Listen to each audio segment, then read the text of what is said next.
JB news Boisar में आपका स्वागत है। अगर आपने अभी तक हमें सब्सक्राइब नहीं किया है तो अभी करें और देखिए सच्ची खबरें। केलवा बीच पर भयानक हादसा, देसी कट्टे से चली गोली, युवती गंभीर रूप से घायल। लॉज मालिक पर भी होगी कार्रवाई, नाबालिग को दिया कमरा।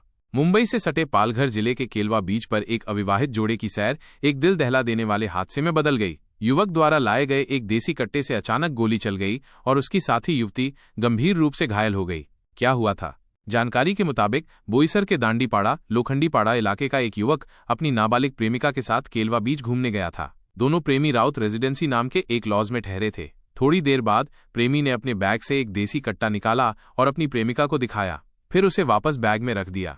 कुछ देर बाद जब प्रेमी वॉशरूम गया तभी नाबालिग लड़की ने प्रेमी का बैग खोला और उसमें रखा देसी कट्टा निकाल लिया। वो ये देखना चाहती थी कि क्या देसी कट्टा असली है या नकली। उसने उसका ट्रिगर दबाकर देखा और ट्रिगर दबते ही गोली चल गई। गोली सीधे नाबालिग लड़की की जांघ में जा लगी। पुलिस ने तुरंत लिया एक्शन। घटना के तुरंत बाद गंभीर रूप से घायल नाबालिग लड़की को पहले प्राथमिक आरोग्य केंद्र ले जाया गया और फिर वहां से बोईसर के अधिकारी लाइफलाइन हॉस्पिटल में भर्ती कराया गया। पुलिस ने इस मामले में तेजी से कार्रवाई करते हुए युवक को तुरंत हिरासत में ले लिया है। अब पुलिस ये पता लगा रही है कि युवक के पास ये देसी कट्टा आखिर आया कहां से और केलवा बीच पर इसे लाने का उसका क्या मकसद था। देखते रहिए जेबी न्यूज बोईसर, जो आपको हमेशा सच्चाई दिखाता है। केळवे पोलीस स्टेशन हद्दीतील केळवे परिसरातील एक राऊत रेसिडेन्सी या होमस्टे या लॉजवर तिथून एक घटने माहिती अशी मिळाली की तिथे गोळीबार झाल्याची घटना झालेली. त्वरित police station in-charge Kelva PS. यांनी त्वरित तिथे घटनास्थळी धाव घेतली. घटनास्थळी आम्हाला एक तरुण मुलगा 18 वर्ष 6 महिने वयाचा एक मुलगा, एक अल्पवयीन मुलगी 17 वर्षाची, तिला गंभीर जखम होऊन रक्तस्राव झाल्याचे दिसले. तिच्या मानेतून बंदुकीच्या गोळीतून तिला ती इंजुरी झाल्याचं दिसलं आणि त्वरित त्या मुलाला ताब्यात घेऊन ते फायर आर्म ताब्यात घेऊन त्या मुलीला त्वरित हॉस्पिटलमध्ये शिफ्ट करण्यात आलं. माहीम पी.एच.सीमधून रेफर करून नंतर अधिकारी लाईफलाईन बोईसर येथे त्या मुलीला उपचाराकरता ॲडमिट करण्यात आलं. सध्या त्या मुलीवर तिथे उपचार सुरू आहेत आणि तो जो तिच्या सोबत असलेला मुलगा आहे तो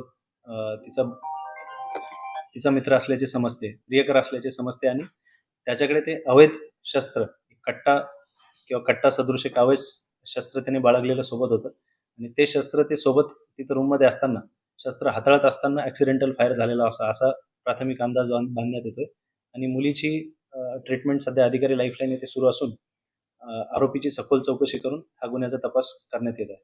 सर, मुलगी अल्पवयीन असताना त्यांना रूम कसं देण्यात आलं त्याच्यासाठी काय म्हणतात? त्याची पण चौकशी आम्ही जे काही राऊत रेसिडेन्सीचे मालक आहेत त्यांच्याकडे कसून चौकशी करण्यात येईल आणि जे काही त्यामध्ये त्यांचे काही आरोपी असतील, दोषी असतील तर त्यांच्यावर कडक कारवाई करण्यात येईल. सर, आरोपीकडे जी बंदूक होती ती कुठली होती? बंदूक सध्या ही गावठी बनावटीची बंदूक एक प्राथमिक रित्या दिसते, तर तिचं व्यवस्थित जप्ती करून फॉरेन्सिक सायन्स लॅबला पाठवून त्याची डिटेल घेण्यात येईल. आरोपी ज्या ठिकाणचा आहे त्या बोईसर परिसरामध्ये मोठ्या प्रमाणात अशी गुन्हेगारी वाढलेली आहे. एक आठवडाभरापूर्वीच एका मैदानात खुलेआम तिथे हत्या झालेली होती.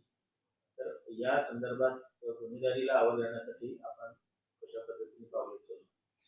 गुन्हेगारीला आळा घालण्यासाठी 2 दिवसापूर्वीच एक ऑल आउट ऑपरेशन सुरू करण्यात आलं होतं, जेथे वेगवेगळ्या अवैध धंद्यांवर कारवाई, तसेच जे रेकॉर्डवरील गुन्हेगार, पाहिजे फरारी आरोपी यांच्यासाठी शोध मोहीम राबवून एक कारवाई करण्यात आली होती आणि यापुढेही नेहमीच आणि खूप इंटेन्सिटीवर आपल्याला हे सर्व अवैध धंद्यांविरुद्धचे अभियान, तसेच हे जे काही अवैध शस्त्र आणि अवैध धंदे करणाऱ्यांवर जास्तीत जास्त कारवाई करण्यात येईल अशी मी सर्वांना ग्वाही देतो.